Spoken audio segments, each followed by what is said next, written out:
20세기는 놀라운 발견들과 역사적인 사건들로 가득하죠. 하지만 수많은 사건 중에도 눈에 띄는 것들이 있습니다. 그중 하나가 바로 소유즈 5호의 임무였는데 중요성에서 뿐만이 아니라 놀라운 방법과 말도 안 되는 착륙으로 엄청난 헤드라인을 장식했죠. 러시아어로 유니온 5라는 뜻의 소유즈 5호는 1969년 1월 15일에 발사된 소련의 우주선이었어요.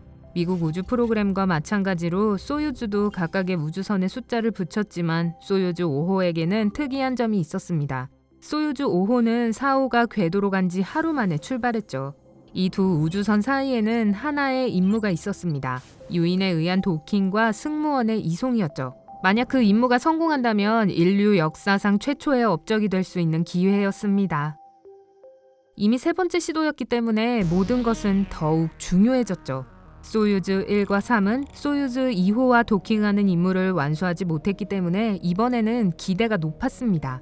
먼저 1월 14일 남자 한 명을 태운 소유즈 4호가 궤도에 진입했죠. 블라디미르 샤탈로프는 두 번째 우주선을 기다리고 승무원들이 도킹하는 것을 도와야 했습니다. 다음 날 3명의 남자를 태운 소유즈 5호가 왔고 임무는 본격적으로 시작되었어요. 우주비행사 4명 모두에게는 첫 번째 우주비행이었기 때문에 책임감은 더욱 높아졌죠. 소유즈 5호가 잠에 우주선에 접근하고 있을 때 두 우주선에 대한 준비는 이미 진행 중이었습니다. 하지만 도킹은 다음 날이 돼서야 이루어졌어요. 두 우주선이 천천히 그러나 지속적으로 연결하는 것을 전 세계적으로 지켜보면서 모두가 숨을 죽이고 있었죠. 임무를 활발히 수행 중이던 소유즈 4호는 조심스럽게 움직였고 다른 우주선의 승무원에게 지시를 내려 모든 것이 순조롭게 진행되고 있었습니다. 갑자기 그들 사이에 모든 통신이 먹통이 되었어요. 또 다시 실패하기에는 너무나도 중요한 임무였어요. 그러다 오전 8시 20분에 우주선은 서로 연결되었죠. 임무는 성공적이었습니다. 소련의 주요 통신사들이 표현한 것처럼 그것은 4명의 승무원이 있는 최초의 실험 우주 정거장이었어요. 미국의 아폴로 9호의 임무는 불과 2달 후에 이 경험을 반복했죠. 하지만 다음은 아마도 이 모든 시도에서 가장 용감했던 부분일 겁니다. 소유즈 5호의 승무원인 엔지니어 알렉세이 옐리세예프와 예브게니 크르노프, 이 두 멤버는 우주선과 소유즈 4호 탑승장 사이에 열린 우주 공간을 지나 지휘관과 함께 만나기로 했어요. 이는 현재의 임무의 일부분일 뿐만이 아니라 미래의 달 착륙을 위한 훈련 요소였죠. 이 과정을 위해 엔지니어들은 같은 우주선의 세 번째 승무원이자 지휘관인 보리스 볼리노프의 도움을 받아 최첨단 우주복을 입었습니다. 이 우주복은 소유즈 임무를 위해 특별히 설계되었지만 처음 2번의 시도 중에서 다른 문제들이 일어나서 1969년까지 사용이 지연되었죠.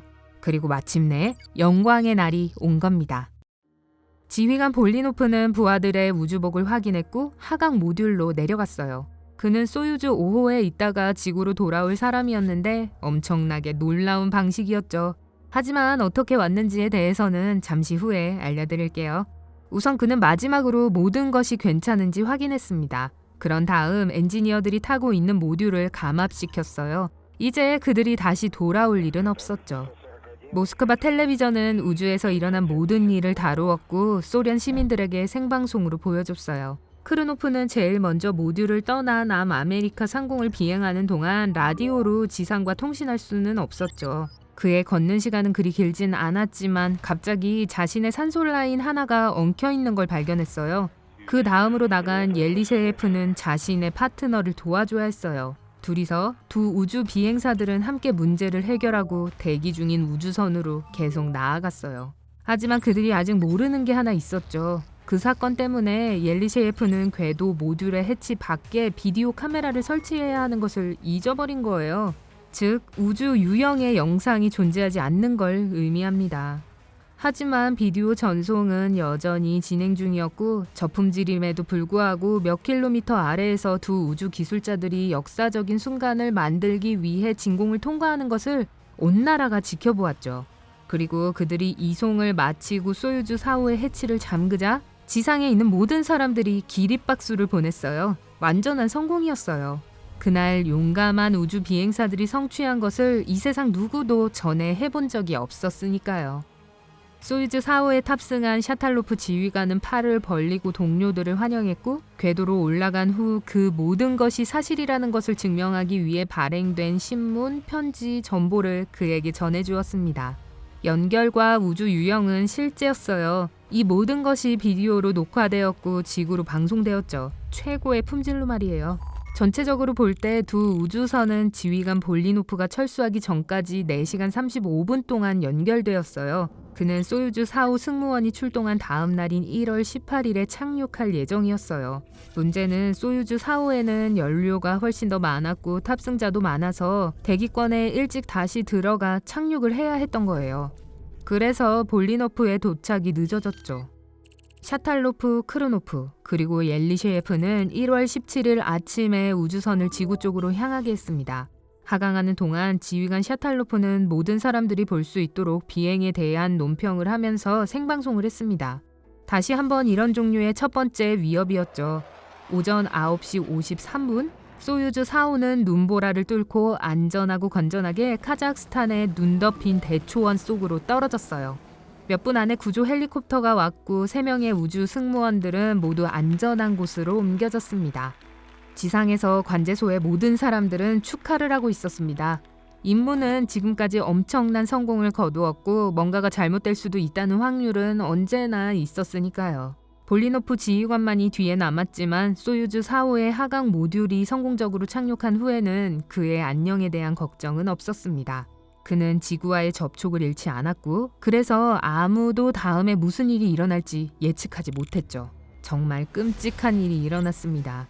볼리노프는 이미 비정상적인 방식으로 재진입을 시작하고 있었죠. 무슨 이유에선지 그는 우주 제동 시스템의 일종인 역추진 점화로 우주선의 방향을 제대로 잡을 수가 없었어요. 몇 차례의 헛된 시도 끝에 지휘센터는 우주 비행사가 지구로 돌아올 수 있도록 자동 역추진 점화를 계획했죠. 도움이 되었지만 볼리노프의 시련은 이제 막 시작되었을 뿐이었습니다. 역추진 점화가 되고 6초 후 우주선의 하강 모듈은 계획한 폭발 다음에 계기 모듈에서 분리되어야 했어요. 그리고 나서 볼리노프는 종 모양 캡슐을 타고 대기권을 뚫고 들어왔어야 했죠. 캡슐의 바닥은 특히 두꺼운 보호물질로 되어 있어요. 마찰 때문에 부분적으로 녹긴 했지만 안에 있는 우주 비행사는 안전했을 거예요. 제대로 진행됐다면 말이에요. 실제로는 완전히 다른 일이 일어났어요.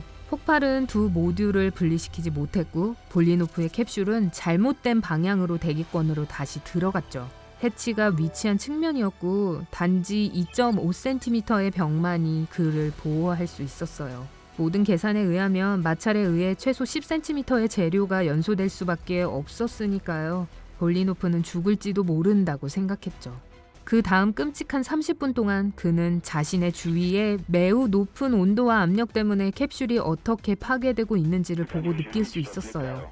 그는 보호층이 오래가지 않을 것을 알았지만 음성 녹음기에 계속해서 자신의 상태를 보고했어요.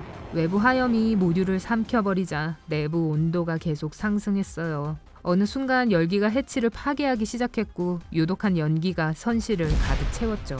그러다 천둥 같은 큰 소리가 볼리노프를 놀라게 했죠. 바로 계기 모듈의 추진제 탱크가 폭발하는 소리였어요. 그의 세계는 지금 빠르게 무너지고 있는 작은 밀실 공포 공간에 집중되어 있었죠.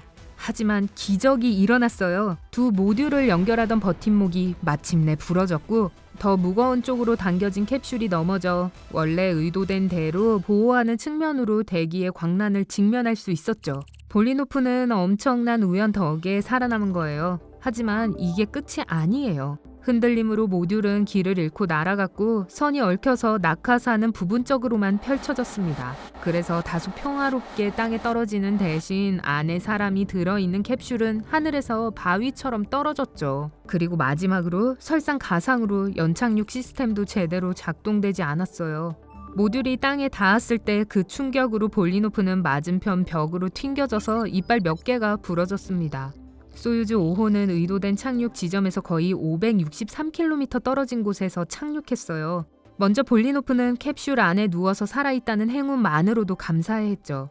하지만 밖의 온도는 얼어붙게 추웠고 구조대원들이 그를 찾으려면 몇 시간이 걸릴 거란 걸 그는 알고 있었죠. 그래서 그는 자리에서 일어나서 멀리 연기 기둥을 발견하고는 농부의 집에 도착할 때까지 걸어갔습니다. 주인은 그를 안으로 들여보내주었고 둘은 함께 구조대를 기다렸어요. 그들이 마침내 왔을 때 볼리노프는 그를 데리러 온 사람들을 쳐다보고는 제 머리색 회색인가요? 라고만 물었죠. 이 얼마나 용감한 우주인인가요? 오늘 새롭게 알게 된 것이 있다면 영상에 좋아요를 누르고 친구와도 공유해주세요. 그리고 여기 여러분들이 좋아하실 만한 다른 동영상들이 있어요. 왼쪽, 오른쪽 중 하나를 클릭하기만 하면 돼요. 밝은 면과 함께 하세요.